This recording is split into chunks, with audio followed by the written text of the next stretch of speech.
Bien, bah, écoutez, je vous salue toutes et tous pour ce 41e webinaire. Je pense que tout le monde est en train d'arriver, donc je vais laisser quelques minutes à chacun pour s'installer tranquillement. Le sandwich à la main, la bouteille d'eau minérale, le petit café dans un coin, et on va attaquer cette Bon, session. j'espère qu'il fait aussi beau chez vous que chez nous. Là, dans le sud-ouest, on a un très beau soleil, mais je crois que ça n'a pas duré. A priori, dimanche, on est reparti pour la pluie. Mais bon, là, on a eu quelques très très belles journées là depuis une semaine, donc c'est plutôt sympa. On s'est cru en été ou au printemps, en tout cas avec le mimosa, les genêts qui fleurissent de partout, c'est tout jaune, c'est très beau. Voilà, j'espère que c'est pareil chez vous. Allez, je vais afficher mon écran.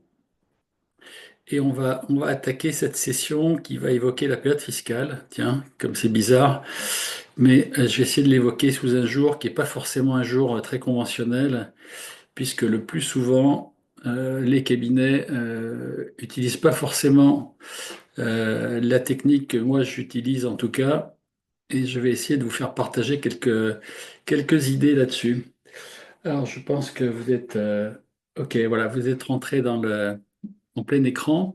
Donc aujourd'hui, 10 quick wins pour finir vite et sans stress votre période fiscale. Donc c'est un peu des trucs et astuces méthodologiques, hein, mais aussi, si possible, aidés par des outils de no-code, d'IA, etc. On va évoquer un petit peu ça. Alors il y a beaucoup de possibilités, hein, bien évidemment. Je vais en citer quelques-unes seulement et je vais rappeler quelques fondamentaux. Alors c'est parti. Donc au programme aujourd'hui, juste un petit mot d'actualité. On a une version de ChatGPT 4.5 qui est arrivée. Elle est livrée, donc elle avait été livrée déjà aux gens qui payaient 200 euros par mois, donc c'était la version pro. Maintenant, elle est aussi livrée aux gens qui sont abonnés en version plus. Et on peut penser qu'elle sera livrée un peu plus tard aux gens qui sont en abonnement gratuit. Vous verrez qu'elle a quelques sujets d'intérêt que je vous expose dans un instant. Ensuite, je vais revenir sur les principes de ce qu'on appelle la théorie des contraintes, qui est vraiment une science organisationnelle exceptionnelle pour faire des gains de productivité très très importants, mais également des gains qualitatifs de déstress, de maîtrise, etc., au service de la période fiscale. Vous verrez que c'est vraiment assez passionnant de réfléchir comme ça. Et donc les 10 quick wins, il y a pour finir donc cette période fiscale de la meilleure des façons. La semaine prochaine, on reviendra sur Pilot Guard, puisque là, on commence à être bien prêt sur nos tableaux de bord à la fois annuels, mais également périodiques. On va être prêt également sur les API, sur la plupart des grands éditeurs du marché. Et donc, c'est un outil vraiment très productif maintenant. Pour la petite histoire, hier, j'étais en visioconférence avec Vincent Marestin, qui est un expert comptable qui est membre du club et qui est à Oloron-Sainte-Marie, dans les Pyrénées. Et donc, Vincent, tout seul, il a sorti plus d'une cinquantaine de tableaux de bord annuels, comme ça, en y passant à peine quelques minutes. Il faut savoir quand même que Vincent, il fait en plus du rallye, donc il est quand même pris plusieurs week-ends par an. Il fait beaucoup de ski, donc là c'est en plein dans la saison. Et c'est quelqu'un qui va pas travailler la nuit et qui essaye de protéger ses week-ends. Donc je pense qu'il est sur dans la bonne direction puisqu'il fait partie des gens qui, avec nous, le club Experia, etc., ont vraiment décidé de mettre en place une véritable mutation vers le conseil. Hein, et donc, on évoquera, je vais voir si je peux l'inviter éventuellement vendredi prochain, s'il a la capacité de passer quelques minutes avec nous. Hein, il témoignera un petit peu de ce qu'il a fait, mais je pense qu'à la fin de la période fiscale, il aura sorti quasiment à lui tout seul 150 ou 200 tableaux de bord annuels. Et donc, c'est aussi le moyen de discuter avec les gens pour aller vers des choses plus évoluées et surtout des choses à vendre. Donc ça sera le sujet du 42e webinaire. On est parti pour ce sujet-là. Donc, dans le dernier diaporama, je vous avais mis un- une petite vidéo qui explique ce que fait ChatGPT 4.5.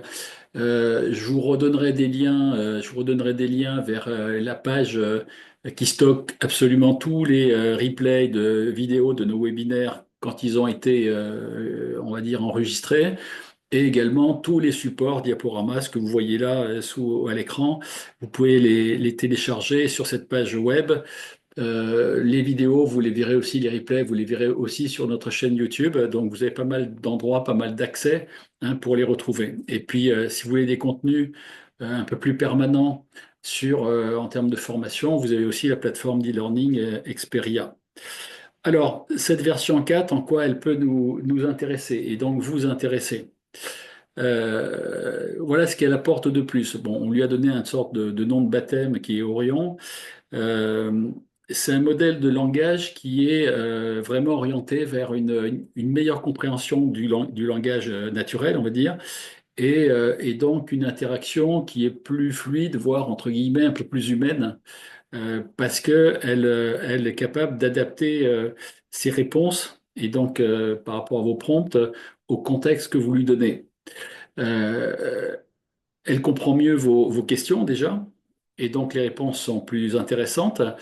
Elle hallucine moins, donc elle comprend mieux tout ce qui se passe, hein. Le taux d'hallucination est pas tout à fait 2 fois moindre, mais pas loin quand même, donc c'est quand même considérable. Et donc elle commence à être disponible, notamment pour tous les abonnés payants à ChatGPT. Et c'est vrai que, je vais enlever la petite imagette parce que là, elle me gêne un petit peu. Hop. Je vais le mettre ailleurs. Voilà. Et c'est vrai que c'est une sorte d'extension naturelle qui va permettre aussi de converser plus facilement avec la machine, avec un logiciel quelque part, avec un robot. Et ça va sembler beaucoup plus humain. Donc je pense qu'à un moment donné, les gens vont s'habituer à discuter avec leur assistant permanent ou voire leur agent IA permanent, avec justement une convivialité qui va être beaucoup plus sympathique. Bon, je dis pas qu'il faut passer sa vie avec un robot, mais en tout cas, ça sera plus commode si on veut s'en servir pour travailler ou dans la vie courante pour faire tout un tas de choses. Alors, elle peut nous intéresser parce que si on combine cette IA qui est beaucoup plus performante au niveau de la sensibilité, entre guillemets, hein, c'est de la sensibilité de robot, hein, quand même. Mais en tout cas, ça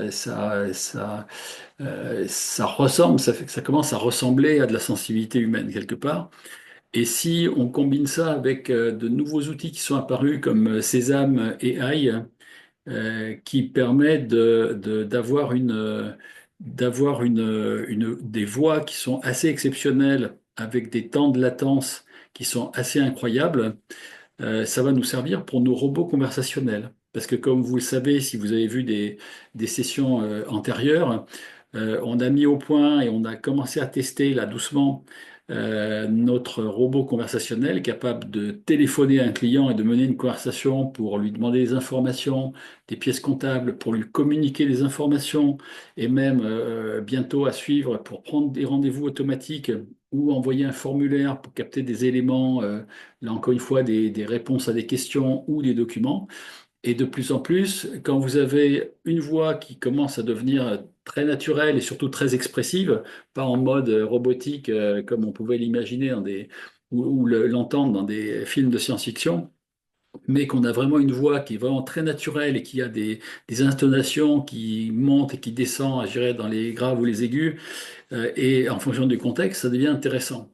Et en plus, et Sésame est ultra performant pour ça, c'est une IA qui est vraiment canon pour ça, les temps de latence sont réduits à 200 millisecondes. Ça veut dire que ça s'entend plus du tout.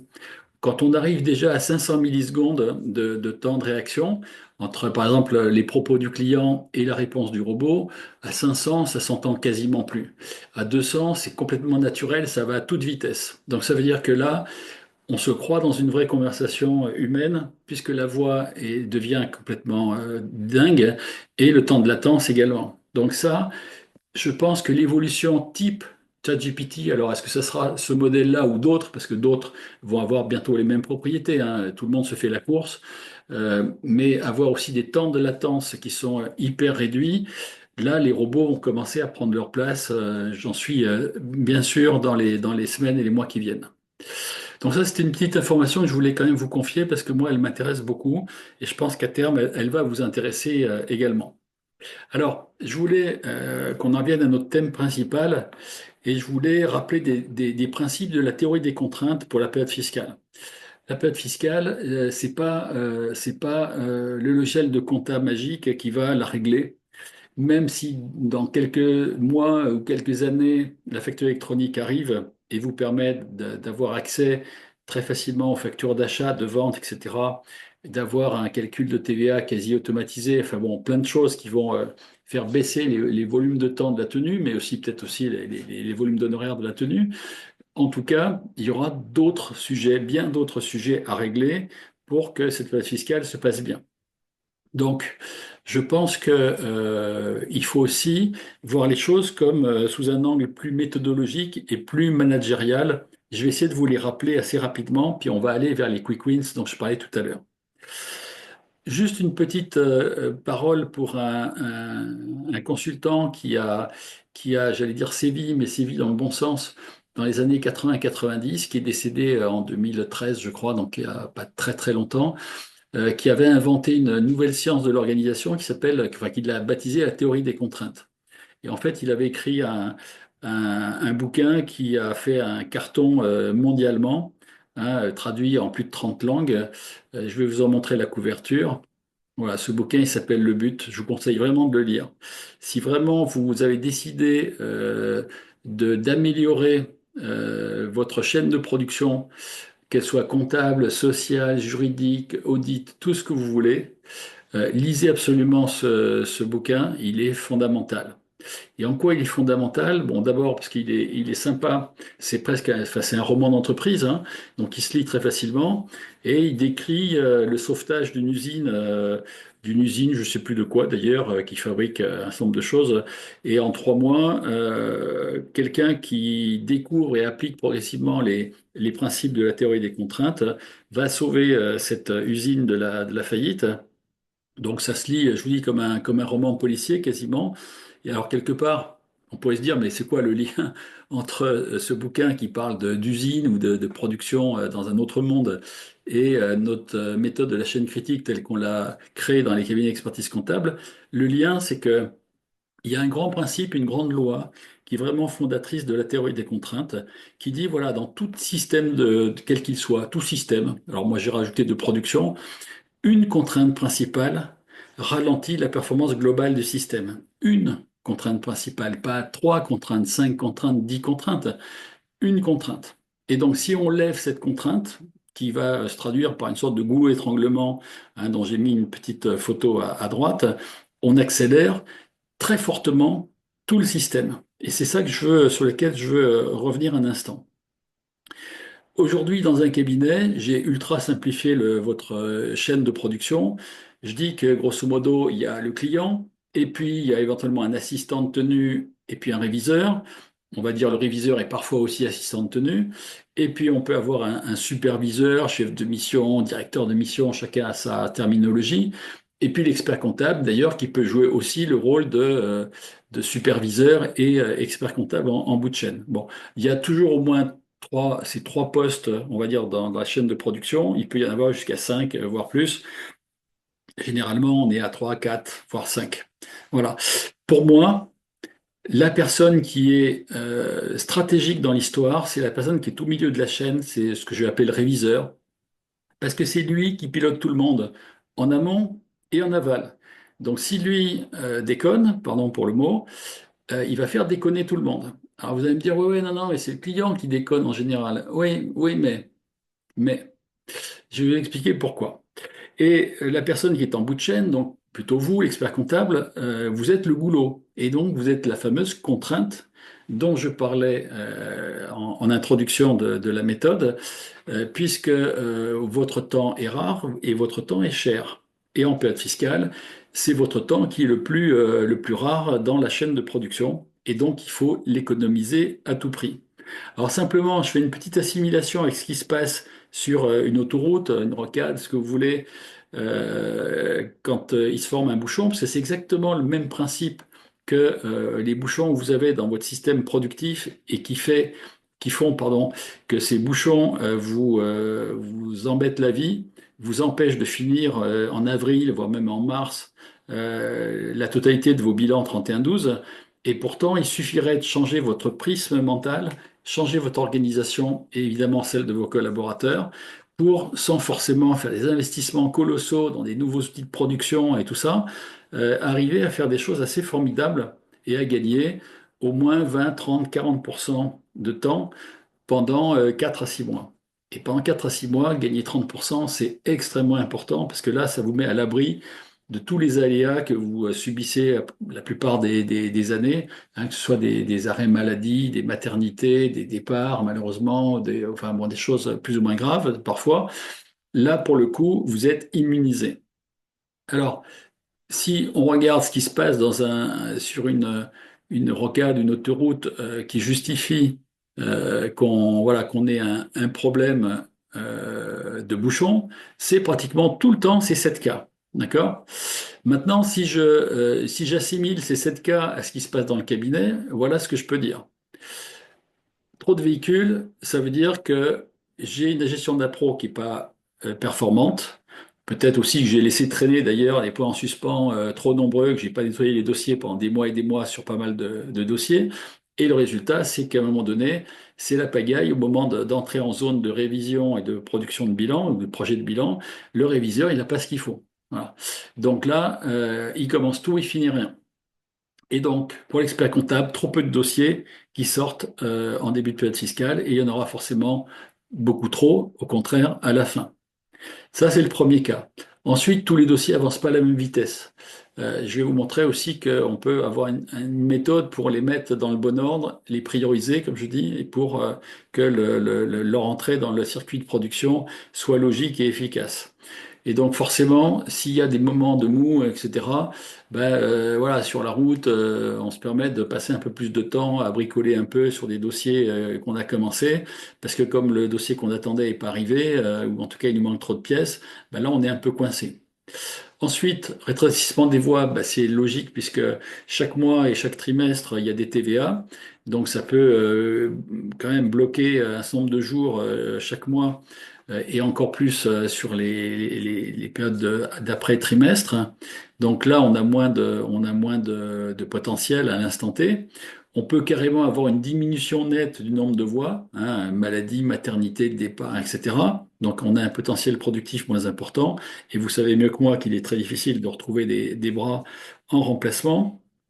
Ensuite, changement de voie, ben, si un dossier est mal embarqué avec un collaborateur ou que le collaborateur est lui-même pas en forme et qu'il a besoin de coups de main, ben, c'est vrai que le fait de réaffecter le dossier à quelqu'un d'autre qui connaît pas le dossier, d'une part, et qui doit refaire du travail par-dessus euh, pour vérifier que ce qui a été fait avant par le premier collaborateur était correct. Bon, ben ça ralentit toute la chaîne et ça perturbe un petit peu les gens. Euh, on peut avoir aussi le cas d'un nouveau collaborateur qui a été embauché récemment, qui n'est pas forcément au niveau qu'on attendait ou qui était promis dans le CV. Et donc, ben, encore une fois, des collabs vont devoir l'assister ou repasser derrière lui pour passer du temps et donc en perdre un petit peu. Et puis, dernier cas, il se peut qu'un dossier a été commencé, on est presque à 90-95% de la fin, et puis tout à coup, le client, plus moyen, plus de son, plus d'image, on a plus moyen d'obtenir les informations, les pièces manquantes et tout ça. Et donc, on se retrouve avec et ça peut être consolidé sur plusieurs collaborateurs, des dizaines de dossiers qui auraient pu sortir et être passés à l'expert comptable et qui sortent pas, et qui sont bloqués au milieu du tuyau. Voilà, tout ça, c'est un petit peu l'assimilation à un bouchon hein, dans un cabinet. Donc ça crée une sorte de chaos, hein, même si peut-être que vous avez trouvé que le mot est fort, mais ça va faire exploser les temps, faire exploser les délais et vous mettre, vous, expert comptable, en goulot étranglement en bout de chaîne. Et nous, ce qu'on fait dans nos accompagnements souvent, et ce que j'explique moi dans la plupart de mes rendez-vous avec les experts comptables, c'est qu'il y a 3 axes d'amélioration. Il y a une meilleure gestion des appros clients, évidemment. Il y a une meilleure méthode de planification et de pilotage pour les réviseurs, notamment. Et il faut équilibrer la charge de production des experts comptables, qui sont les goulots étranglement. Il faut qu'ils imposent leur propre rythme depuis quasiment le mois de janvier jusqu'au mois de, si possible, avril ou mars un jour, mais en tout cas pas jusqu'à mi-mai ou pire que ça. Et si c'est eux qui imposent leur rythme et que tout le système autour d'eux essaye de se plier à leur rythme, on sait qu'on aura de meilleures performances, même de bien, bien meilleures performances. Voilà. En tout cas, moi je le constate et je l'ai prouvé depuis 5 ou 6 ans. On récupère environ 30% de temps qui est perdu euh, du fait d'une mauvaise organisation des gens. Et ça, c'est clair et net. Alors évidemment, j'ai dit un, 2, 3. En réalité, il faut partir du 3 pour remonter au 1. Hein, c'est à l'envers, c'est-à-dire qu'il faut partir du goulot et faire en sorte que le goulot impose lui-même ses propres contraintes aux autres, mais c'est lui la contrainte, donc c'est lui qu'il faut alléger totalement. Et je vous prouverai que les 30%, ils sont tout à fait justifiés. C'est pas un chiffre lancé en l'air, comme j'allais dire sur les stands du Congrès quand on veut essayer de vendre un logiciel. Donc les vraies solutions, il faut régler ces trois problèmes-là, d'accord? Voilà.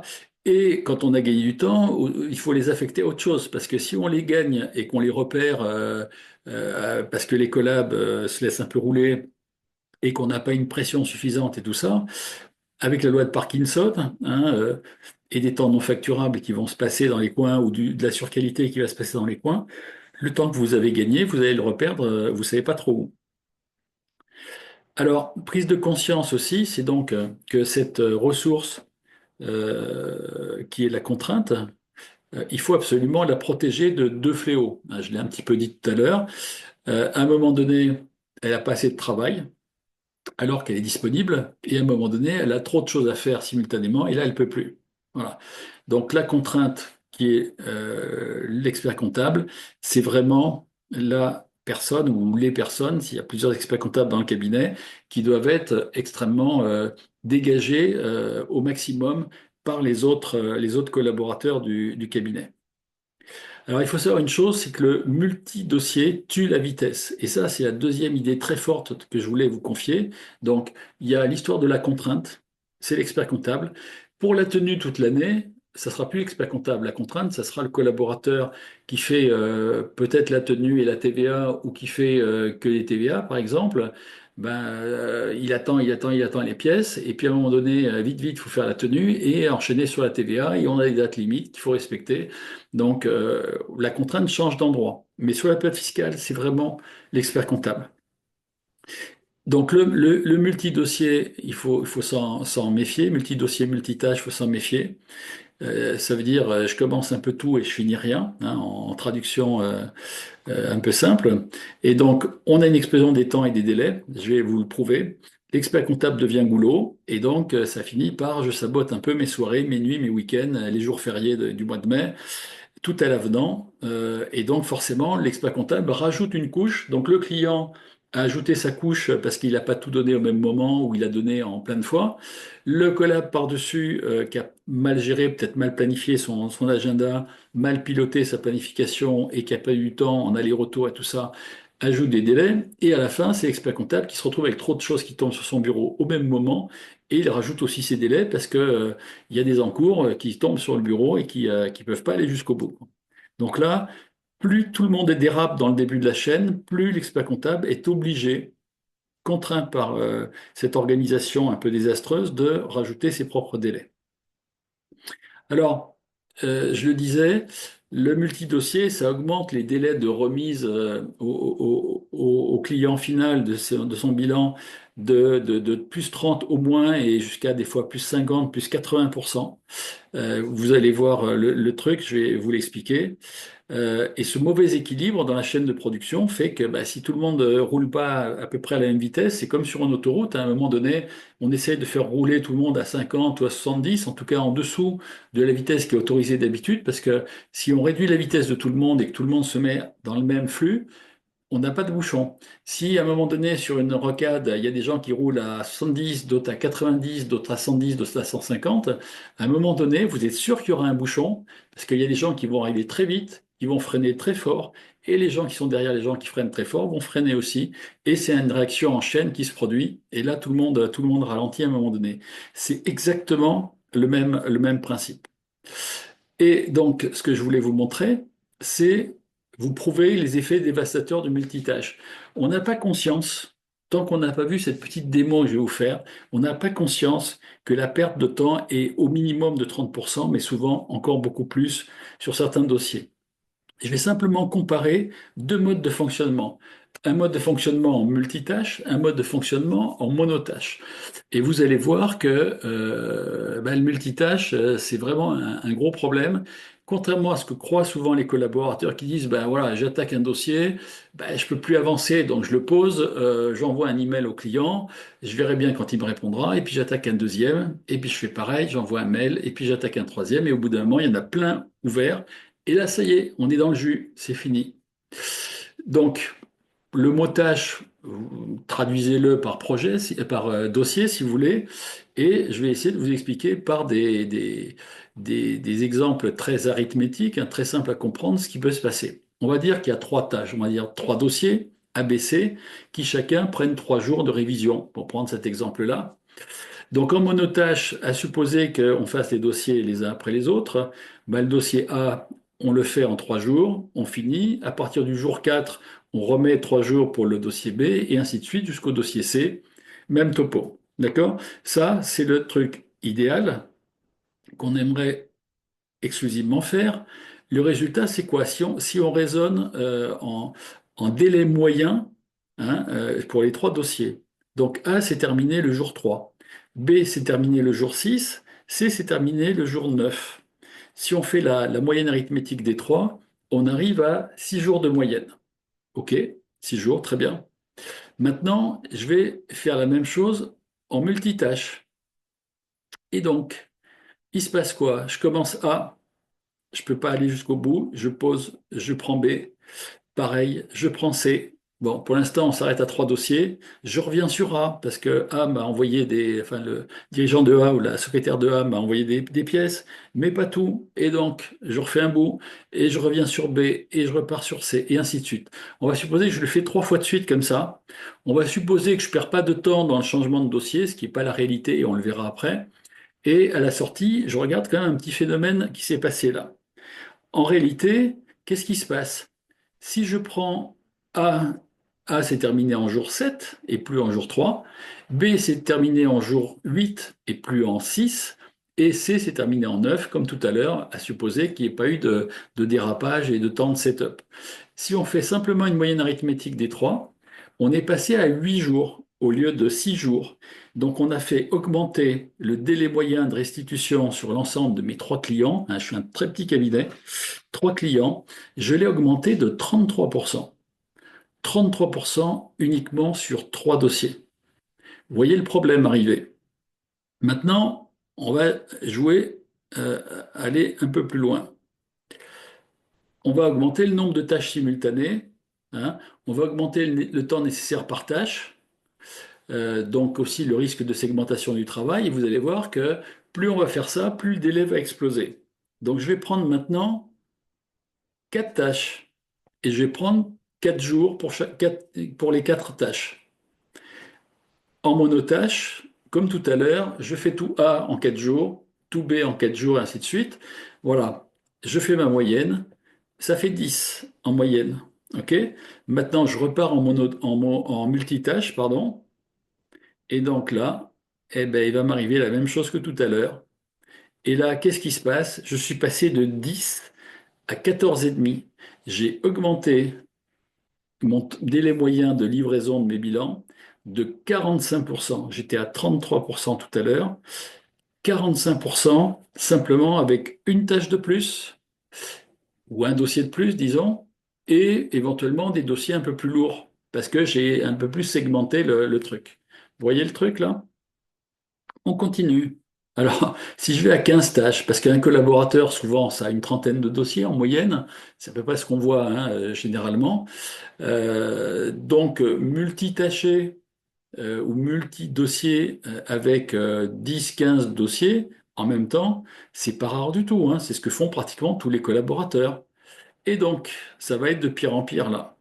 Si on regarde ça, pour 15 tâches, en multitâche, on ramasse plus 82% on va dire, de délai en plus, mais finalement, le temps passé, ça suit à peu près le délai.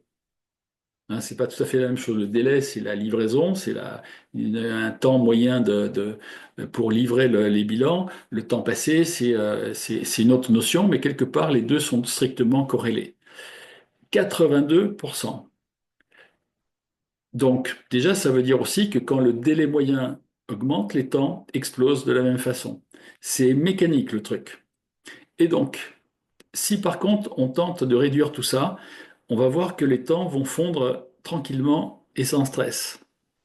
Regardez un peu. Maintenant, on va rajouter un temps de setup. C'est-à-dire qu'on dit, chaque fois que je change de dossier pour passer de A à B, de B à C et ainsi de suite, je perds 10% de temps à fermer mon logiciel côté A, à l'ouvrir côté B, à me reconcentrer dans le truc, à être dérangé par une mouche qui vole, par un coup de fil, machin, et je me reconcentre, et ça y est, j'ai perdu 10%. C'est classique, hein. Faut pas le minimiser. Le résultat, le résultat, si vous allez avec du temps de setup et en multitâche, là, on est à 413%. Tout à l'heure, on était à 80%, 40%, 30%. Ça peut être complètement ahurissant sur 15 dossiers avec du multitâche et du temps de setup. On multiplie le temps par X. C'est énorme. Donc ça, ce sont des démonstrations, je dirais, mathématiques simples, hein. Mais croyez-les, c'est pas moi qui les ai faites et elles sont parfaitement justes. Donc ça, il faut à tout prix l'arrêter. Alors, au-delà de ça, je voulais aussi lutter contre une autre idée qui est, pour aller plus vite, il faut que j'ai de meilleurs outils, il faut que j'ai plus d'outils, etc. La seule chose dont vous soyez certain quand vous mettez plus d'outils, c'est que ça va vous coûter plus cher. Ça, c'est absolument certain. D'ailleurs, même si des fois vous ne prenez pas des outils en plus, mais que les éditeurs augmentent les tarifs, je citerai personne, ça vous fait chaud quand même. Mais là, si vous multipliez en plus les outils, on peut penser que non seulement ça va vous coûter plus cher, mais qu'en plus, pire, ça va même pas solutionner votre problème. Et vous savez pourquoi? Parce que généralement, quand vous ajoutez des outils dans votre chaîne de production, l'outil, quand tout va bien, peut créer localement un gain de productivité. Je dis bien localement, à un certain endroit dans votre chaîne, hein, mais que le gain est souvent reperdu dans le reste de la chaîne de production. Je vais essayer de vous expliquer pourquoi ce gain est reperdu. En fait, l'idée, c'est qu'on a créé un déséquilibre dans la chaîne de production, et ce déséquilibre dans la chaîne de production tue la vitesse. Imaginez tout à l'heure, sur mon autoroute, vous avez un fort ralentissement. Et vous avez un type qui arrive quand même là-dedans, il a 100 mètres ou 200 mètres sans voiture, il peut rouler à 150, hein. Mais un peu plus loin là-bas, à 200 mètres ou 300 mètres, les gens ils sont à 30 à l'heure. Donc il va freiner comme un petit fou pour pas se rentrer dans le gars qui est devant. Et donc derrière, ça va ralentir très fort aussi.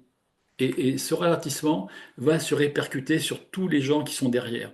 Et si on le matérialise par un petit schéma que je vais vous montrer, on va supposer qu'on est dans une chaîne de production harmonieuse où le premier poste qui s'appelle gestion des appros roule à une vitesse de 5 unités de l'heure, ce que vous voulez, par unité de temps. La personne ou les personnes qui sont à la tenue révision roulent à 5 et l'expert comptable qui supervise et qui fait les rendez-vous roule à 5. Donc, à tous les niveaux de la chaîne, il y a une sorte d'harmonie qui fait que la chaîne, elle sort 5 unités, 5 bilans, si vous voulez, par unité de temps. Et c'est comme ça. Maintenant, vous amenez un nouvel outil. Bon, mon outil n'est pas parmi les plus récents, mais j'ai trouvé un truc simple. Vous mettez un outil de scan OCR ou autre chose, un super outil par exemple, et souvent on met les outils au début de la chaîne. Le plus souvent, pour gagner du temps, on se dit c'est le début de la chaîne qu'il faut alimenter. Oui, ok. Et donc, qu'est-ce qui se passe là? Bah, tout à coup, mon premier poste là, de travail va rouler à 10. Il va rouler à 10. Oui, mais le poste d'après, là, ou les deux postes d'après, est-ce qu'ils roulent à 10 là, tout à coup? Non. Et donc, le poste du milieu, là, va stocker un encours, qui est la différence entre 5 et 10, qui est donc 5, qui va créer un goût étranglement. Et donc, là, ce qui va se passer, c'est que vous avez dépensé de l'argent, vous avez rendu un poste de travail plus fluide et plus rapide, et si vous n'avez pas relissé toute l'organisation de bout en bout pour que tout soit en accord, machin, le temps que vous allez gagner au début de la chaîne, vous allez le reperdre là au milieu de la chaîne. Et en général, c'est souvent vers la fin de la chaîne qui se repère le plus. Mais là, je vous ai donné un exemple simple.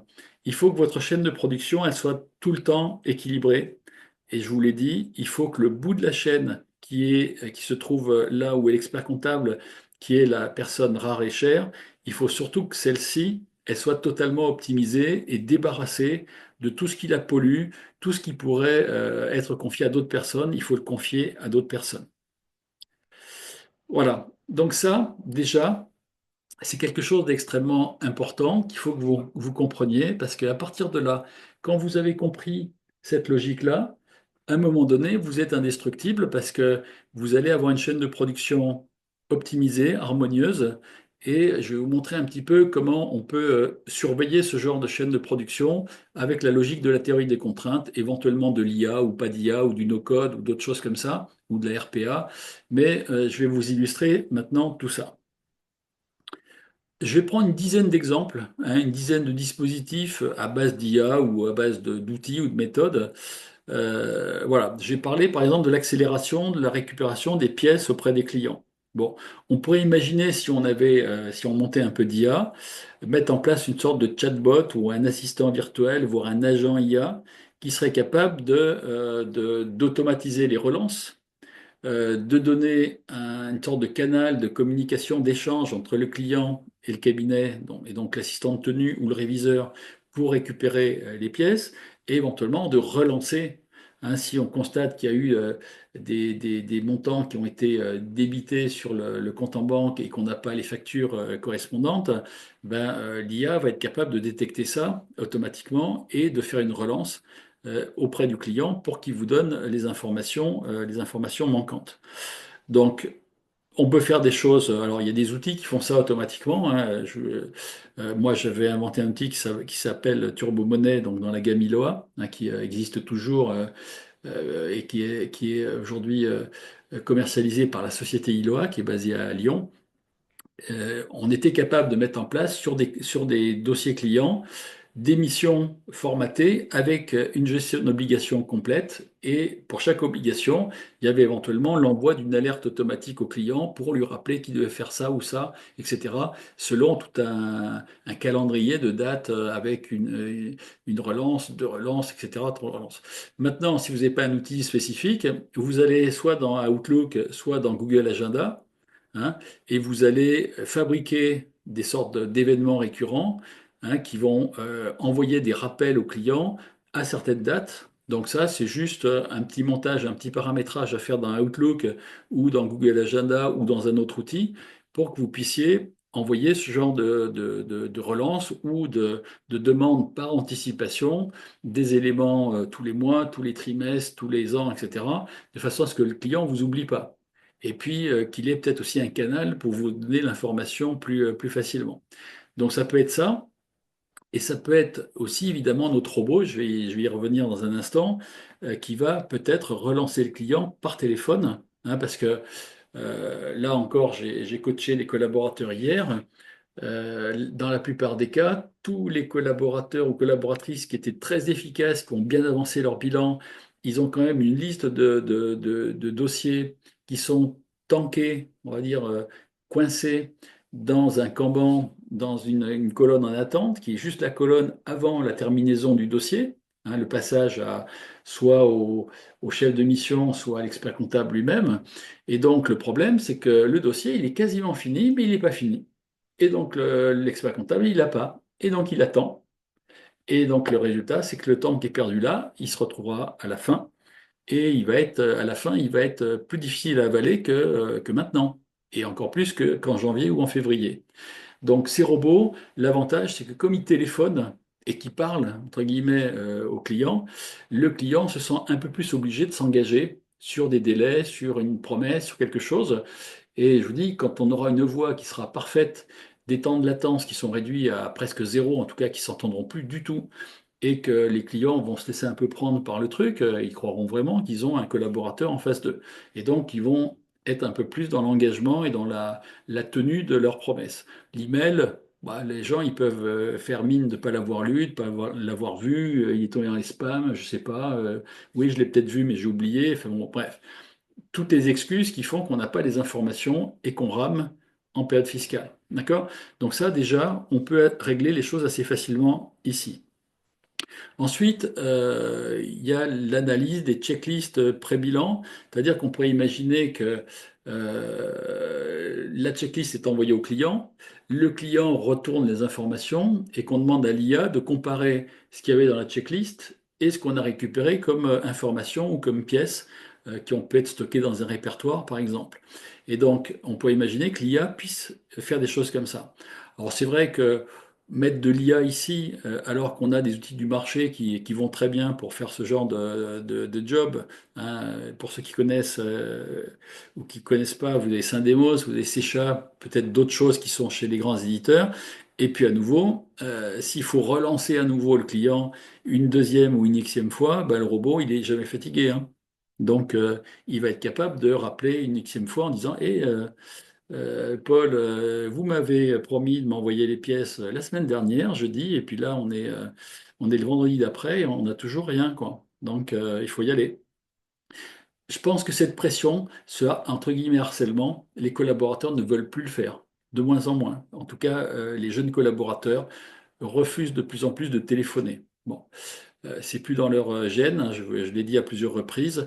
Donc à un moment donné, je pense que ces robots vont vous rendre énormément service pour remplacer ce genre de tâches que les gens ne veulent plus faire. D'accord? Donc ça, voilà. Troisième possibilité qui me semble intéressante, c'est que si vous voulez que votre chaîne de production soit hyper efficace, il faut que vous ayez une priorisation intelligente des dossiers pour les lancer dans votre chaîne de production. Alors, on pourrait demander là encore à l'IA, euh, alors il faut lui donner quand même des datas hein, pour qu'elle puisse le faire, ça, mais qu'elle calcule l'urgence d'un dossier, qu'elle calcule son niveau d'avancement, qu'elle calcule sa complexité, qu'elle calcule en fonction des temps passés, si c'est le bon moment de les faire passer dans la chaîne par rapport à la disponibilité du collaborateur qui va traiter, et en supposant qu'on veuille que quand le collaborateur prend le dossier, il a la place de traiter tout le dossier d'un coup et pas d'en faire des petits bouts pendant 4 mois, parce que ça, c'est la catastrophe, hein, on a compris ça. Donc, l'idée, c'est que si cette priorisation est bien fichue, le collab va pouvoir après planifier comme il faut dans son agenda et ensuite piloter cette planification pour la rendre réaliste, efficace et sortir du bilan le plus tôt possible avec le plus d'efficacité et de qualité possible. Donc cette priorisation, nous on l'a fait dans un outil qui s'appelle FastChain, hein, qui a été conçu sur un outil no-code qui s'appelle Airtable. Et donc cet outil-là, pour chaque dossier, il liste un critère d'urgence. Alors, urgence, c'est un mix d'urgence et de côté un peu stratégique du dossier. Tous les dossiers précoces, SCI, LMNP, loueur de fonds, etc., etc., petits BNC, on essaie de les mettre en précoce pour s'en débarrasser si on peut, mais si on peut. Et puis après, on prend les dossiers stratégiques, et puis après, on descend par ordre d'importance un peu moindre. Mais ça, on peut le faire que si on a un niveau d'avancement de la tenue sur le dossier qui est correct, hein, à supposer que ce ne soit pas le client lui-même qui fasse sa tenue chez lui, mais en tout cas, il faut que la tenue soit en place. Il faut que le volume d'heures puisse tenir dans l'agenda du collaborateur si on doit planifier ça. Et moi, je suis contre une planification à trop long terme. C'est totalement inefficace. Donc, faire une planification à 15 jours, ça suffit largement. Hein. Un mois maximum, mais une planification à 4 mois, c'est complètement ridicule. Ça ne fonctionne jamais. Jamais. Voilà, en tout cas, si vous croyez que ça fonctionne, c'est que le collab vous a pas dit que ça servait à rien, hein. Mais il le pense lourdement. Hein. Voilà. Et moi, je le vois dans mes coachings aussi, ce genre de choses, sans intérêt. Donc, si vous faites ça, vous pouvez le faire dans une feuille Excel, hein, ce que je vous montre à l'écran. Bon, là, c'est un peu plus coloré, c'est un peu plus facile à manipuler. On peut faire des filtres, des tris, tout ça. Airtable est vraiment extraordinaire pour faire ce genre de choses. Mais en tout cas, voilà, vous pouvez faire une priorisation efficace. Et à partir de là, vous allez voir qu'on va pouvoir suivre ça dans un outil qu'on appelle un Kanban. Alors, planification, quatrième dispositif assisté pour la gestion des agendas, hein.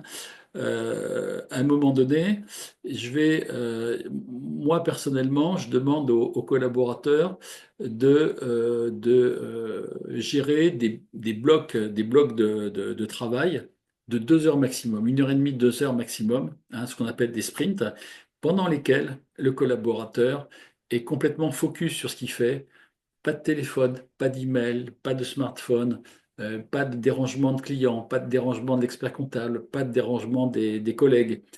Au besoin, le casque sur la tête et je vous montrerai.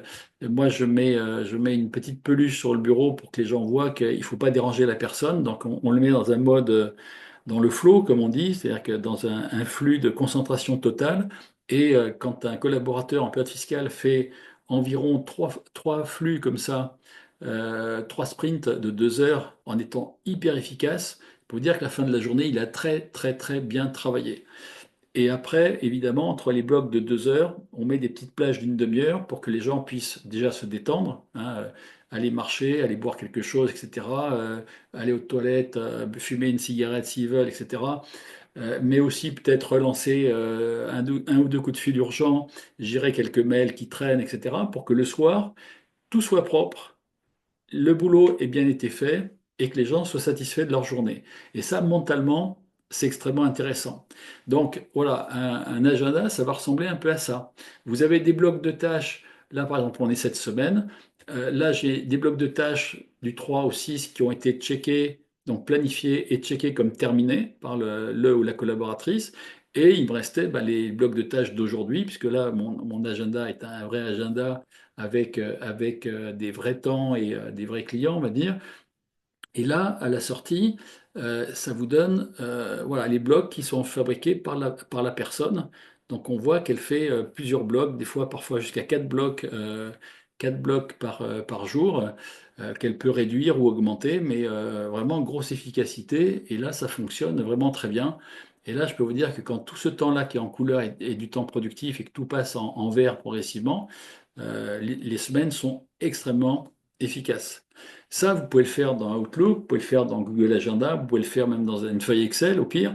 Bon, c'est vrai que l'avantage là aussi, on est encore dans Fast Chain, donc l'outil que j'ai paramétré, j'ai créé un système qui permet de créer les blocs automatiquement. C'est-à-dire que j'ai le temps n-1, je me sers de ce temps n-1 pour fabriquer les temps n, que j'ai déjà coupé souvent de 20 à 20-25%. Et ensuite, je répartis ce temps budgété sur l'agenda du collaborateur automatiquement en créant automatiquement ces blocs de 2 heures avec des plages d'1 demi-heure au milieu. Bien évidemment, il y a le moment du déjeuner qui se trouve au milieu de la journée, bien sûr, mais tout le reste du temps, on a des blocs d'1 heure et demie, 2 heures séparés par des plages d'1 demi-heure. Et quand les gens tiennent ça, ils s'aperçoivent au fil des semaines que ah ben, ça marche bien, quoi. Les journées sont productives et ça fonctionne. Donc, bon, si on a des automatisations, tant mieux, mais ça peut se faire totalement à la main. Et ce qui est intéressant aussi là, c'est que la data est totalement chaînée au client, au code client, au nom du client. On a le temps N-1, on a le temps N budgété, qui a été coupé par rapport au temps N-1, parce qu'on veut essayer de gagner du temps. On a le temps passé réel, on calcule un indice de gain de productivité, on connaît le temps restant, et ça, je vous montrerai ce que ça a comme qualité, c'est que ça permet aussi de savoir comment le collaborateur va finir sa période fiscale. Aujourd'hui, dans la plupart des cabinets, on n'a jamais tout ça. On a des choses dans l'Excel, on a des choses dans la gestion des temps du logiciel de gestion interne, et on a des agendas dans Outlook ou dans Google. Et évidemment, tout ça ne communique pas. Et donc, on n'a aucune information sérieuse qui permette de voir un avancement très précis, une consommation du temps, etc. Et moi, je dis que si on ne gère pas le temps, si on ne gère pas la rareté, qui est justement ce temps qui file dans les doigts quand on n'y fait pas attention, Ben là, en termes d'efficacité, tous les cabinets qui me disent que le temps c'est has-been, etc., moi je les mets au défi d'être plus efficaces que certains cabinets que je connais qui leur mettront 30% ou 50% de productivité dans la vue. Voilà, donc agenda, des sprints de 2 heures, des consignes de non-dérangement, et ça c'est extrêmement important. Et la petite peluche sur le bureau pour signaler que on n'est pas dérangeable, hors de question de venir nous embêter si on est dans une plage de concentration qui est dans l'agenda. Ensuite, automatisation du contrôle de cohérence et de la précisie. Bon, évidemment, c'est quand même des choses qui sont plus en phase avec ce qui est fait à l'intérieur des outils de production hein, du marché. Donc, bon, il y en a certains qui sont cités dans l'image que j'ai mise en appui de cette proposition. Bon, tout ce qui est OCR aujourd'hui, moi je connais des cabinets qui sont développés en code Python, des petits systèmes d'OCR à base d'IA et tout ça. C'est possible, hein. C'est possible. Si vous voulez arrêter de payer très très cher des outils, et là je ne vais pas citer de nom pour pas me mettre à dos des braves éditeurs de la profession, mais parce qu'en plus j'en suis un, donc je vais être respectueux. Mais bon, il y a eu quand même des évolutions tarifaires aussi assez significatives ces derniers temps, et on peut se fabriquer un petit système d'OCR assez facilement aujourd'hui avec du code Python et un peu d'ingéniosité en y passant un petit peu de temps. Voilà. Bon. Voilà. Bon, sinon, ben, vous le faites dans vos logiciels de compta principaux ou dans des outils annexes qui vont se mettre en phase avec ces logiciels-là. Là, le dispositif numéro 6 que je voulais vous signaler, c'est la détection précoce d'égouts et étranglement. C'est comme un tableau de bord périodique, on en parlera la semaine prochaine. Tableau de bord périodique, l'intérêt, c'est que on a fabriqué, on est parti comment dire, un tableau de bord annuel, hein, on a la vision bien de l'année précédente. On peut fabriquer très facilement un prévisionnel annuel, au moins qui va être ensuite surveillé dans le tableau de bord périodique. Et dans le tableau de bord périodique, on sera capable de zoomer sur des informations et de détecter précocement des dysfonctionnements, des chiffres négatifs, des anomalies, des fraudes potentielles, tout ce que vous voulez, dans les datas. Ce que les cabinets font pas aujourd'hui, hein, la plupart du temps, par manque de temps, par manque de moyens, par manque d'outils, tout ce que vous voulez, mais on ne le fait pas aujourd'hui. Bon. Et donc, ce qui est intéressant avec ça, c'est que là, en l'occurrence, bon, je ne parle pas d'un tableau de bord, je ne parle pas des comptes annuels, là, je parle de l'organisation de la plate fiscale. Mais c'est pareil, moi, je vais être capable, avec mon outil, de détecter le collaborateur qui est en train de partir dans les choux. Et le collab qui est en train de partir dans les choux, ça signifie au choix trois choses. Il est honnête parfaitement, et c'est quand même la majorité des collaborateurs, mais il faut vraiment l'aider. Deux, il est en train de partir en burn-out et là, il y a danger, signal d'alarme, on va dire orange. Ou alors, il est en train de tout lâcher parce qu'il va carrément partir du cabinet et se faire embaucher ailleurs. Ou changer de métier, hein, ça peut arriver aussi. Mais les deux cas, les deux derniers cas que j'ai mis en orange et en rouge, ils sont quand même très fréquents. Très fréquents. Il n'y a pas que des experts comptables qui passent en burn-out en ce moment. Et donc, je pense que si vous avez un tableau de bord et que vous voyez quelqu'un qui semble déraper lourdement et que vous pouvez l'identifier très facilement grâce à un outil, bah, je vous conseille de l'avoir parce que là, vous allez très vite voir quelqu'un qui va pas bien et très tôt savoir si c'est quelqu'un qui vous lâche ou qui a tellement de problèmes qu'il va tomber, il va partir en maladie. Donc, autant le savoir très tôt pour réagir le plus tôt possible aussi, hein. Et sachez que les clients, le client final, il déteste changer de collaborateur 3 fois dans l'année. Pourtant, c'est ce qui arrive assez souvent, hein. Bon, voilà. Donc ça, par quoi ça se matérialise? Un Kanban, c'est ça. Alors, j'ai masqué les noms parce que c'est un vrai Kanban d'un vrai cabinet qui est tout à fait récent, qu'on pilote en ce moment. Voilà, un Kanban, c'est vous avez complètement à gauche la liste des dossiers, tous les dossiers du collaborateur ou de la collaboratrice. Et puis vous avez une, deux, trois, quatre, cinq, six étapes. Alors il y a quelques étapes après, mais là, les six principales de la méthode, elles sont là. Prioriser, ce sont les dossiers à qui on a envoyé la checklist et demandé les pièces et les informations. Complet, c'est les gens qui ont répondu, les clients qui ont répondu et qui ont alimenté les collaborateurs avec des choses qui sont nickel. Donc là, on a 13 dossiers, on le voit tout en haut à droite de complet. On voit qu'on a un certain nombre de dossiers qui sont en attente, hein, en attente d'être planifiés. Donc là, on a 4 dossiers qui sont planifiés actuellement. Donc il faudrait descendre, hein, il y a un ascenseur vertical. Donc ces dossiers-là sont dans l'agenda du collaborateur avec les plages de 2 heures. Les dossiers en cours, c'est la colonne après. On a quelques dossiers, 3 dossiers. On en avait 4 en planifié, on en a 3 en cours. Donc là, le collaborateur ou la collaboratrice est dessus en ce moment. Il ne faut pas qu'il y en ait 12 en cours, sinon ça veut dire qu'on multitâche, et ça, c'est ce qu'on veut absolument éviter. Donc là, c'est très bien, c'est idéal même, il n'y en a pas trop en cours, il y en a un peu en planifié, il y en a beaucoup en stock complet, prêt à être planifié, donc ça, c'est parfait. Il y a un petit problème dans ce Kanban, on le voit dans la colonne en attente, c'est qu'on commence à avoir 7 dossiers qui sont tankés ici et qu'il va falloir décoincer. Et donc là, moi, ce que je préconise, c'est le téléphone. Les emails, ça ne marche pas. Donc là c'est la grande priorité d'un collaborateur qui arrive à son bureau le matin et qui a un certain nombre de dossiers en attente ici, c'est téléphone. Si c'est pas téléphone, c'est le petit robot qu'on a vu tout à l'heure, mais c'est l'un ou c'est l'autre, ou c'est les deux. Il faut décoincer les bilans, il faut que ça parte au chef de mission, à l'expert comptable, en tout cas aux gens qui sont plus loin dans la chaîne. Et évidemment, terminé, c'est la colonne qu'on aime bien remplir au maximum, parce que ça veut dire que la période fiscale se termine, ou est en train de se terminer. Ce genre de Kanban, c'est l'outil que préfèrent les collaborateurs qui ont passé un exercice, enfin une période fiscale avec nous, parce que ça leur donne un contrôle visuel global de tout ce qui se passe sur l'ensemble de leur portefeuille client.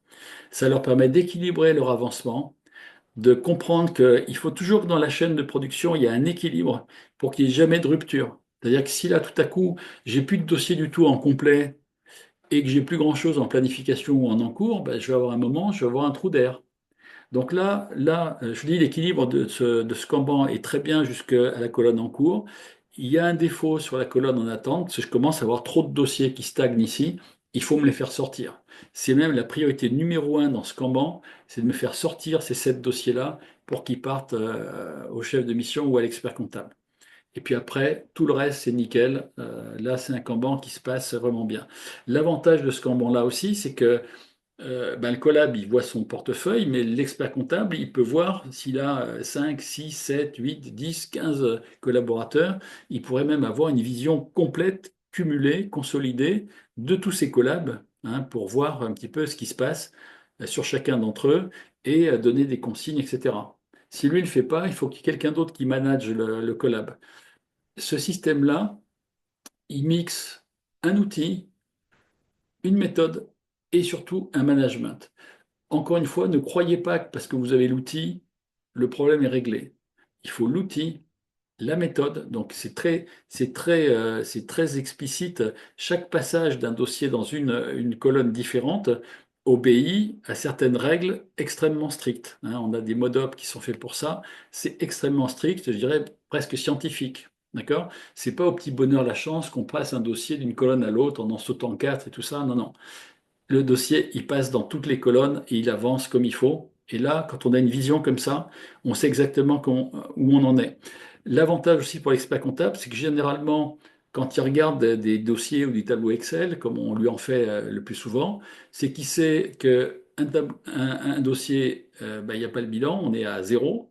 Et puis il sait le jour où le dossier, il est sorti, il est à un. Mais entre zéro et un, la plupart du temps, vous n'avez aucune notion de l'avancement dans les étapes du milieu. Or, cet avancement par étapes, il est fondamental parce que c'est l'équilibre de cet avancement par étapes qui fait que vous allez réussir à faire une politique fiscale extrêmement fluide, extrêmement performante.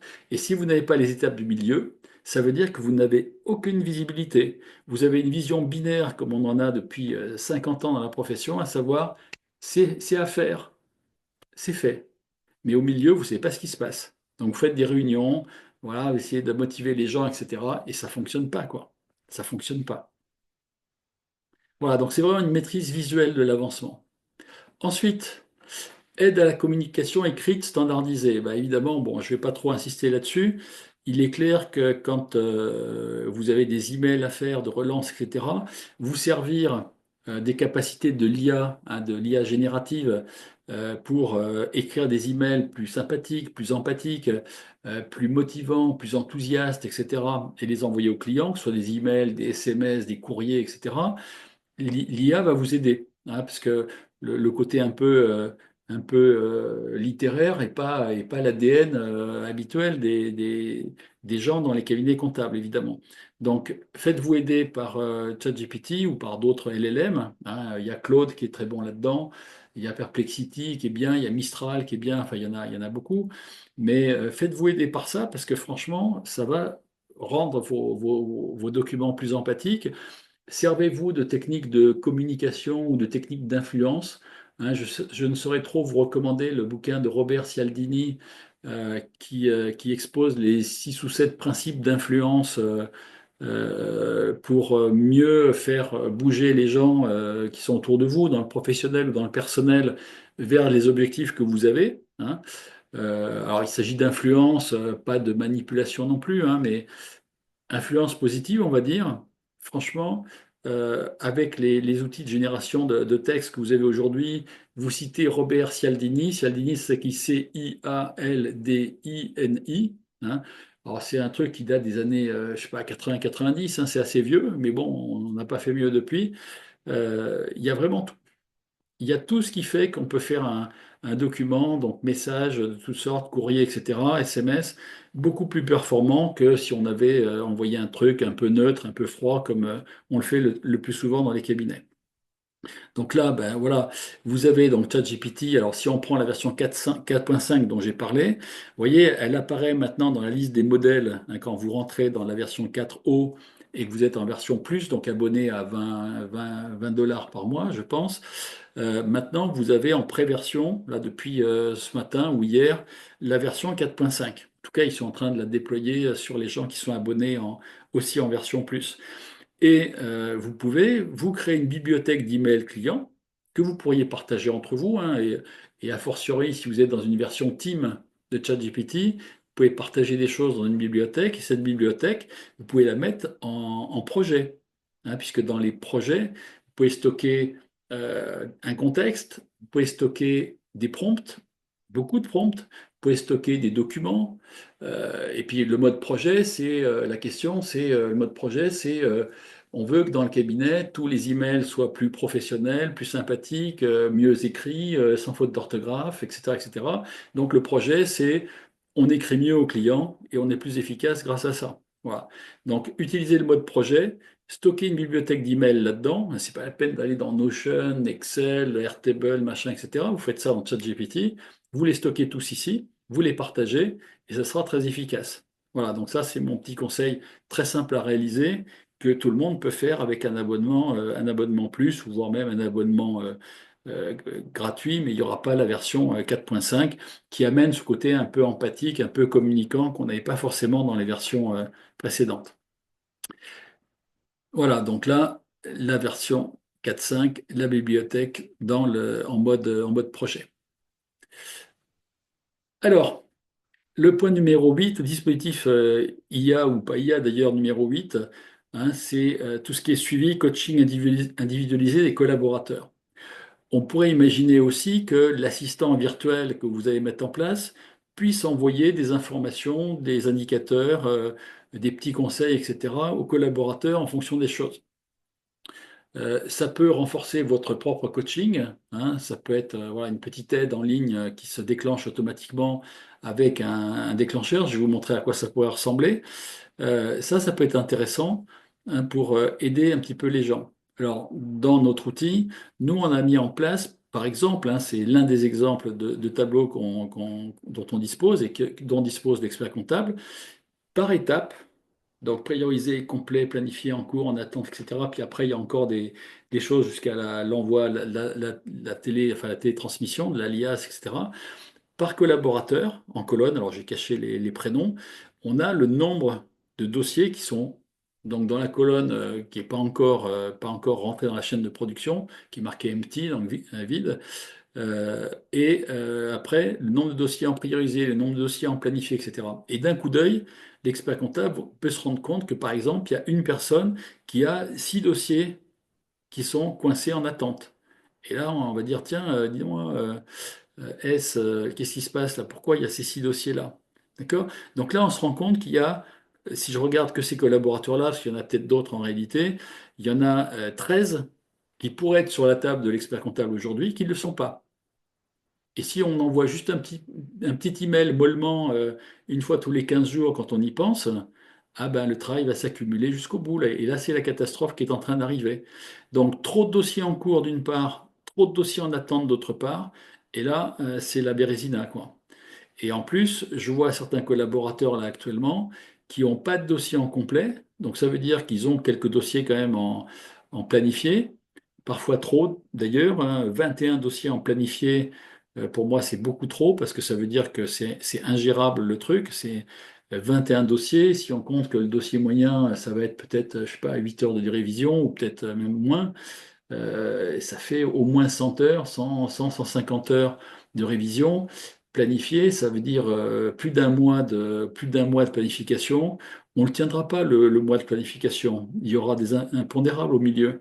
Donc, planification, 15 jours max, 15 jours à l'avance, pas plus. Mais 4 semaines, 6 semaines, 3 mois, 4 mois, c'est complètement idiot, c'est inutile. Voilà. Donc, ce genre de tableau, ça permet d'anticiper, d'avoir une vision globale aussi pour vous, cadre ou expert comptable, et de voir tout de suite où sont les problèmes par rapport à la logique de la méthode. Et là, vous avez une vraie vision pour discuter avec les collaborateurs. Hein. C'est pas Big Brother, là, vous allez les aider.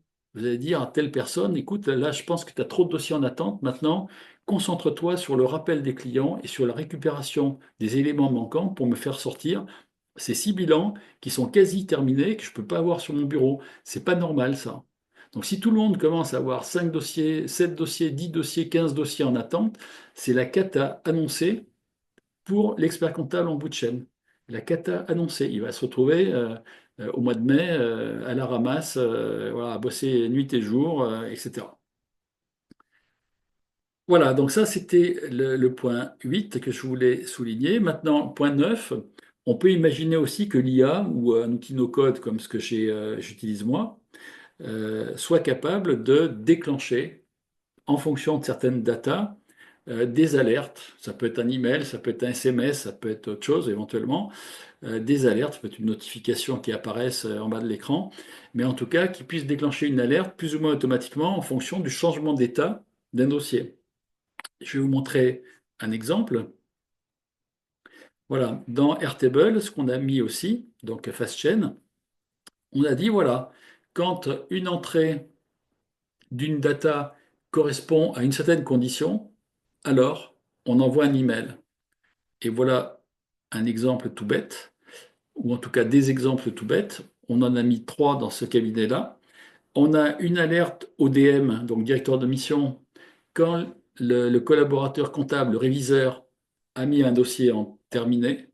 Le DM reçoit un gentil email qui lui dit bonjour, je ne sais pas qui, bonjour Anne, voilà, le dossier Tartampion est terminé, tu peux le traiter. On a mis une alerte à l'expert comptable, c'est-à-dire que quand la même chose se passe pour le DM qui a bien révisé ou supervisé le dossier après le réviseur et qui dit, bon là c'est bon, tout est propre, hop, il passe le truc à l'expert comptable, ou en tout cas il met le dossier dans la bonne colonne, hop, l'expert comptable reçoit l'information qui dit, tu peux aller voir le projet de bilan parce que, et en plus on t'a fait un petit tableau de bord pilote guard au hasard, tout est prêt, nickel, t'y vas, et puis on peut t'organiser le rendez-vous après, et on lance le robot pour qu'il passe un coup de fil au client, ou l'assistante ou la secrétaire du cabinet, ou le secrétaire du cabinet qui passe le rendez-vous. Et de la même façon, il se peut que le dossier qui a été mis en terminé par le réviseur pour le DM, et où le DM dit non, non, mais là, il y a trop de bêtises là-dedans, retour à l'envoyeur, ben là, c'est le DM qui remet le dossier dans une certaine colonne et le réviseur, il s'aperçoit qu'il faut qu'il repasse un peu de temps sur le dossier pour revoir des choses. Voilà. C'est ce qu'on a fait pour ce cabinet-là. Alors, on pourrait faire des choses encore plus sophistiquées. On pourrait dire, par exemple, si un dossier reste dans la colonne en attente plus d'une semaine, hop, j'envoie une alerte au réviseur en disant, eh oh, là, tu ne me laisses pas dormir ce dossier-là, il faut me le sortir pour le faire passer au DM ou à l'expert comptable. Ça peut être une idée. Mais des idées comme ça, j'en ai 55, quoi, si vous voulez. Le tout, c'est d'avoir déjà la base de données, c'est ça le plus important, la base de données dans un outil très malléable. Alors c'est vrai que Airtable et FastChain qu'on a conçu sur Airtable est fait pour ça, très visuel, très malléable, que vous soyez en mode liste, en mode Kanban, en mode agenda, dans des tableaux de statistiques et tout ça, c'est tout le temps la même donnée qui est au cœur. Simplement, la donnée, elle est formalisée à l'écran d'une façon utile en fonction de ce qu'on veut faire. Est-ce que je veux prioriser les dossiers? Est-ce que je veux les voir avancer dans mon Kanban? Est-ce que je veux les voir planifier dans mon agenda? Est-ce que je veux checker dans l'agenda pour dire ce dossier est terminé ou ce sprint est terminé et ça me compte du temps passé? Voilà, tout ça, c'est complètement orchestré pour vraiment qu'il y ait une fluidité maximale, une vitesse maximale et une accélération de tout le système. Hein, et encore une fois, si on veut éviter que la contrainte se retrouve être l'expert comptable en bout de chaîne, il faut absolument que tout le monde joue le jeu et que l'outil support soit affecté d'une méthode très précise avec des fondamentaux, des règles du jeu extrêmement précises, que les gens évidemment les respectent, mais ça, au moment où ils s'aperçoivent que ça commence à devenir vraiment bien pour eux, sincèrement, ils le font. Hein. Et au bout d'un moment, le truc, il est fluide, il va vite, c'est efficace, ça sort, boum, boum, boum, boum. Et là, votre période fiscale, vous économisez au moins, au bas mot, 20-30% du temps de tout le monde dans la chaîne. Voilà, donc ces automatisations, hein, elles fluidifient la communication déjà entre les gens. Hein, les délais intercalaires qu'on a dans la chaîne disparaissent. Et donc, quand on réduit les délais intercalaires, on réduit aussi le temps passé, le délai global de restitution au client, et on réduit le temps passé. Tout ça, ça va de concert. Alors, le dixième dispositif, analyse prédictive des risques RH en période fiscale. Bon, ça je l'ai déjà dit tout à l'heure, hein, ces risques-là sont pas neutres, ils sont pas rares, ça existe. Donc, s'il y a un pic de charge, si on voit qu'un collab est pas du tout dans le rythme, si on voit que ces temps sont pas cochés pour dire que c'est terminé, si on voit que l'agenda est mal planifié, si on voit qu'il y a des trous dans le Kanban et que rien ne va, très très rapidement, on peut déjà d'ailleurs déclencher des alertes automatiques qui vont aller au chef de mission, au DM, à l'expert comptable. Et puis on peut même envoyer des alertes qui vont au réviseur lui-même en lui disant: Hé, Jojo, là, tu as un truc qui va pas, quoi. Donc, gentiment, voilà, il faut que tu rééquilibres ça, il faut que tu relances ça, il faut que tu fasses ça, etc.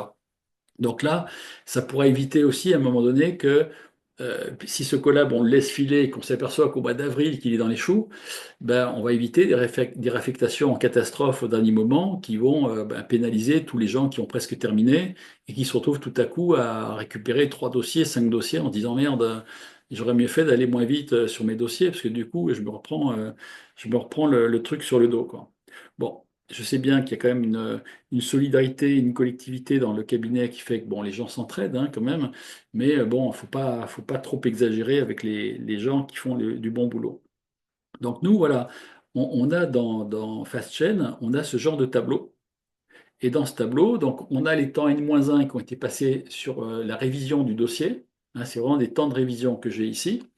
On a le temps focalisé, donc c'est le budget de temps basé sur N-1, coupé de 25%. Alors, en tout cas, la première année. Puis après, on coupe encore un petit peu, mais on ne peut pas couper de 25% tous les ans. Sinon, on va se retrouver avec des temps à zéro un jour. Et donc, c'est pas très, très logique. Mais la première année, on enlève 25% du temps N-1, du temps passé N-1 en révision. Et on dit, c'est le nouveau budget. Et après, bah, quand les gens cochent dans l'agenda des plages de sprint qui ont été pré-planifiées, pré-programmées dans le système, hop, les temps s'accumulent dans le compteur de temps passé et le temps restant se décompte, hein, se décrémente aussi jusqu'à arriver à zéro ou éventuellement à moins quelque chose si on a passé beaucoup plus de temps sur le dossier. Mais en tout cas, ça permet d'avoir non seulement un suivi régulier, un calcul de gain de productivité par dossier, par collaborateur, mais également on a un autre calcul très intéressant qui dit, en fonction de l'avancement des dossiers jusqu'à cette date-là, et en fonction des temps restants globaux sur l'ensemble des dossiers du collaborateur, à quel moment le collaborateur va terminer, sauf aléa, hein, mais à quel moment le collaborateur, en l'état actuel de l'information qu'on possède aujourd'hui, à quel moment il va terminer l'ensemble de ses dossiers. Très intéressant comme information. Et ça, on peut la voir au fil des semaines régulièrement et voir comment les choses avancent. Et il y a un moment donné, il y a des gens, c'est un peu comme une course, le vent des globes. Hein. Vous avez quelqu'un qui va partir devant très vite, puis à un moment donné, pouf, il va freiner. Peut-être on va lui donner une mission exceptionnelle et donc il va s'arrêter un peu. Puis un autre va passer devant, puis un qui était bien parti va régresser. Bon, et donc, on essaye de faire avancer tous les gens de la course. On n'essaye pas qu'il y ait 2 mois d'écart entre l'arrivée des premiers et des seconds ou des derniers. On veut que tout le monde arrive à peu près au même moment. Donc, on va passer notre temps à rééquilibrer la charge pour que tous les bateaux arrivent en même temps sur la ligne d'arrivée. Hein, c'est un peu différent d'une course transatlantique. Là, en l'occurrence, on veut que tout le monde arrive, que tout le monde gagne à la fin, quoi. Voilà. Mais ça, c'est pareil. Aujourd'hui, la plupart des cabinets l'ont pas. Et donc, quand vous l'avez pas, ben, vous faites des réunions. Donc, vous passez encore du temps où tout le monde est là à attendre que le temps passe en disant, oui, bon, on va encore me répéter qu'il faut que je fasse tout mieux, tout plus vite, tout truc. Mais bon, je fais ce que je peux. Je fais ce que je peux avec une mauvaise formation, une mauvaise organisation. Donc, forcément, ça ne sera pas bien meilleur que les années précédentes, hein. Et l'année prochaine, ça sera pareil. Voilà. Donc ça, quand vous commencez à avoir des infos, et encore une fois, je le répète, il faut avoir une base de temps passé pour pouvoir budgéter, calculer le temps passé, calculer le temps restant, et donc savoir toujours où on en est. Ben, si vous n'avez pas ces chiffres-là, ben, bon courage. C'est impossible. C'est impossible. Vous avez beau, je le répète, avoir les mêmes dossiers, pour les mêmes missions, avec les mêmes collabs, si vous n'avez pas ce genre d'informations-là, vous serez 20, 30, 50% moins productif que n'importe quel cabinet qui les a. Donc après, c'est un choix, hein, si vous aimez ça, finir à l'arrache et pourrir vos mois d'avril et de mai, c'est un choix qui vous appartient. Voilà. Alors, la prochaine fois, là, je fais des sessions peut-être un peu plus courtes. Je ne sais pas quelle heure il est, mais je pense que on ne doit pas être à 1h30. Ouais, pas loin quand même. La prochaine fois, on va parler de conseils. On va repartir des tableaux de bord annuels et on va évoquer les tableaux de bord périodiques et on va évoquer le sujet qu'on avait entamé, à savoir la détection de data pour aller vers de la vente de conseils, mais là avec une vraie stratégie complète. La problématique de la plupart des cabinets, c'est qu'on fait un peu à la va comme je te pousse, on fait quelques tableaux de bord par-ci par-là, on les vend souvent très mal ou on les donne pour, je dirais, pour garder les honoraires. Et du coup, il n'y a pas de stratégie, quoi. Ça se finit par être totalement marginal. Hein, je vous avais évoqué le cas de cabinet qui arrive à avoir plus de 5% de son chiffre d'affaires sur rien que du tableau de bord périodique. Bah, c'est déjà un très beau résultat, puisque 5%, c'est presque le volume de chiffre d'affaires de la mission juridique, par exemple.